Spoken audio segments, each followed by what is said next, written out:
ሰላም እንደምን አላችሁ የዚህ የዩቲዩብ ቻናል ተከታታዮች። ይህ በፕሮጀክት ማኔጅመንት ዙሪያ ላይ የተለያዩ ክፍሎችን እያዘጋጁ ገለጻ እያደረኩ ወደ እናንተ የማስተላልፈው ትምህርታዊ ገለጻ ነው።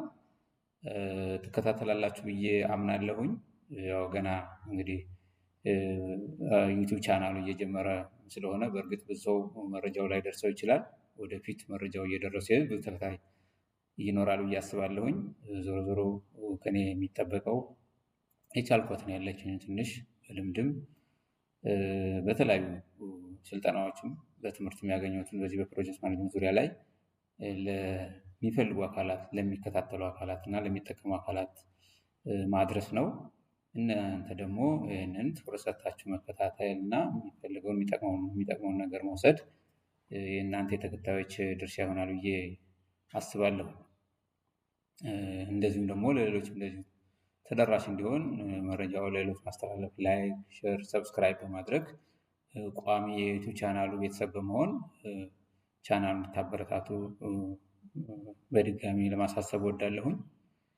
የዛሬው የገለጻ የሚቀጥለው ባለፈው ከተጀመረው የዚህ የፕሮጀክት ፕሮፖዛል ክፍሎች ወይም ኤሌመንትስ ኦፍ ፕሮጀክት ፕሮፖዛል የሚሉትን ባለፉት የተወሰኑትን ገለጻ አድርጌ በተለያዩ ቪዲዮዎች ወደ እናንተ አስተላልፋለሁ። ዛሬም ከዛው ነው የሚቀጥለው። እንግዲህ በዛሬው ዕለት ትኩረት የማደርገው የዚህ ፕሮጀክት ፕሮፖዛላችን ላይ በደንብ ተተንትነው ተዘርዝሮ መቀመጥ ካለባቸው ጉዳዮች መካከል የፕሮጀክት ግብና የፕሮጀክት ዓላማዎች ወይም ጎል እና ኦብጀክቲቭ በፕሮጀክት ፕሮፖዛላችን ወይም በዛ ሰነድ ላይ በደንብ መታየት መቻል አለባቸው።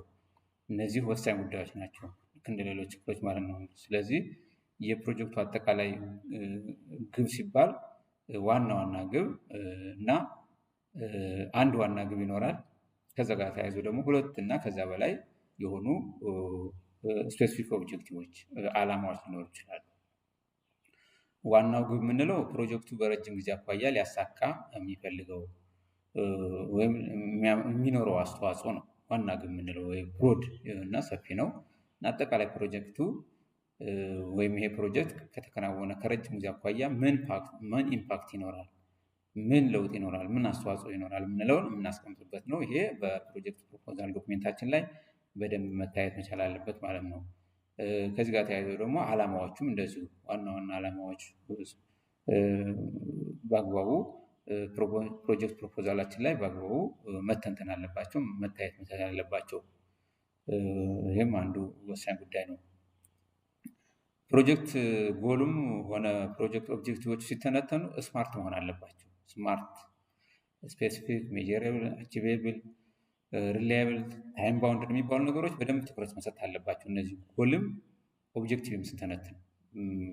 ስለዚህ ይሄ በቀላሉ ፕሮጀክታችን በአግባቡ የተሻለ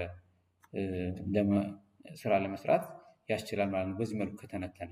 ስለዚህ ስማርት ስንል ምን ማለታችን ነው የሚለውን ለማየት ያክል አንደኛው ስፔሲፊክ የሚለው በጣም ግልጽ እና የተወሰነ ምን መፈጸም እንዳለብን ግልጽ የሆነ የተወሰነ መሆን አለበት። ዝም ብሎ እንደው የተንቦረቀቀ የማይጨበጥ የማይዳስ መሆን የለበትም። የተወሰነ ግልጽ እና በትክክል የምንተገብረው መሆኑን በደንብ ማስረዳት አለበት እና ውስን መሆን ያለበት ውስን ሊሚትድ መሆን አለበት እና እንዲህ ዝም ብሎ አቅጣጫ የለሽ መሆን የለበት የሚለውን በደንብ መያዝ ያስፈልጋል።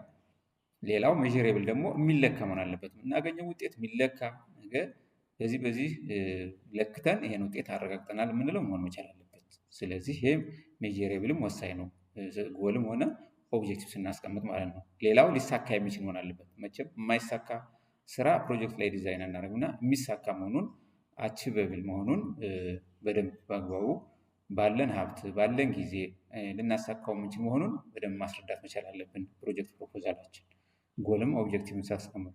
ሌላው ልንፈታ ካሰብነው ችግር አኳያ ተገቢና ተያያዥ መሆን መቻል አለበት፣ ሬሌቫንት ማለት ነው። ልንፈታ ያሰብነው ወይም ልንጠቀመው የፈለግነው ፖቴንሻል ሊኖር ይችላል፣ ከዛ ጋር ተያያዥ መሆን አለበት እና ተገቢ መሆን አለበት የፕሮጀክት ዲዛይናችን ፕሮጀክት ፕሮፖዛላችን፣ ያንም በደንብ ማሳየት አለበት። ሌላው ታይም ባውንድድ፣ ያው ፕሮጀክት በባህሪው አንዱ በጊዜ የተገደበ ነው እና ቋሚ ስራ አይደለም፣ በጊዜ የተገደበ ስለሆነ ታይም ባውንድድ። ይህም ኦብጀክቲቭም ጎሉም በዛ ልክ ታይም ባውንድድ እና ተወሰነ ጊዜ ገደብ የሚከናወን መሆኑን ፕሮጀክት ፕሮፖዛላችን ማሳየት መቻል አለበት ማለት ነው። ይሄ እንግዲህ አንዱ በፕሮጀክት ፕሮፖዛላችን ጎልቶ ከሚታዩት ክፍሎች አንዱ ጎል እና ኦብጀክቲቭ ነው ማለት ነው። ሌላው ውጤት ነው። ውጤት ወይም አውትፑት የምንለው እና አውትካም ተጽዕኖ ራሱ እነዚህ ደግሞ በአግባቡ መተንተን መቻል አለባቸው። እንደዚሁ ሌላኛው ክፍል ነው የፕሮጀክት ፕሮፖዛል። ውጤት ስንል ወይም አውትፑት በፕሮጀክት ተግባራት በቀጥታ የሚመረት ወይም በቀጥታ ልክ የፕሮጀክቱ ስራ እንደሰራን የምናገኘው ውጤት ማለት ነው። የምናየው ውጤት ማለት ነው። ለምሳሌ የሆነ ፕሮጀክቱ የሆነ መንገድ ግንባታ ቢሆን ያ የተገነባው ግንብ መንገድ አውትፑት ነው ማለት ነው። በቃ ውጤት ነው ማለት ነው። በቀጥታ ዳይሬክት የምናገኘው ውጤት ነው። ልክ ፕሮጀክቱ ስራው እንዳጠናቀቀ ወይም በስራ ላይ እንዳለ እና በአጭር ጊዜ የሚታይ ውጤት ነው አውትፑት የምንለውን። ለምሳሌ የተገነባ መንገድ፣ የተገነባ ትምህርት ቤት፣ የሰለጠኑ ተሳታፊዎች ስልጠና ቢሆን፣ የተዘጋጁ መመሪያዎች መመሪያ ቢሆን ይሄ አንዱ ነው። ሌላው አውትካም ነው። አውትካም ደግሞ ተጽዕኖ፣ እነዛ መንገድ በመገንባታችን የሆነ ስራ በመስራታችን በፕሮጀክቱ የተገኘው አውትካም፣ የተገኘው ጥቅም ምንድን ነው? በፕሮጀክት ውጤቶች ምክንያት በተጠቃሚዎቹ ላይ የሚታይ ባህሪ የሚያመጣው አዎንታዊ ተጽዕኖ፣ በጎ ተጽዕኖ እና በጎ ውጤት ይሄ አውትካም ተብሎ ይወሰዳል ማለት ነው። ይሄ አውትፑቱን ካየን በኋላ በአውትፑቱ ምክንያት የሚገኝ ውጤት ነው ማለት ነው። ለምሳሌ መንገድ ሰርተን ከሆነ በዛ መንገድ በመሰራቱ የመጓጓዣ መንገድ ተሻሽሎ ከሆነ የመጓጓዣ ስርዓቱ ተሻሽሎ ከሆነ ይሄ ጥሩ ነገር ነው።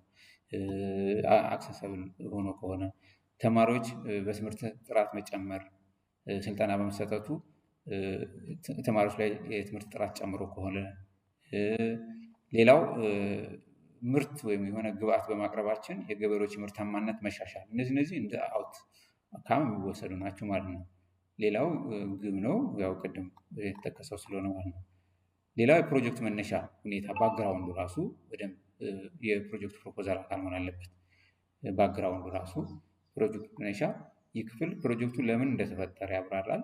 የችግሩ ሁኔታ፣ መንስኤዎቹ እና ተያያዥ ጉዳዮችን በደንብ የምናብራራበት ነው። ባክግራውንድ ኦፍ ዘ ፕሮጀክት የምንለው የቦታውን አጠቃላይ ሁኔታ እና ፕሮጀክቱ ለምን አስፈላጊ እንደሆነ እነዚህም በሙሉ የምናብራራበት ነው ማለት ነው።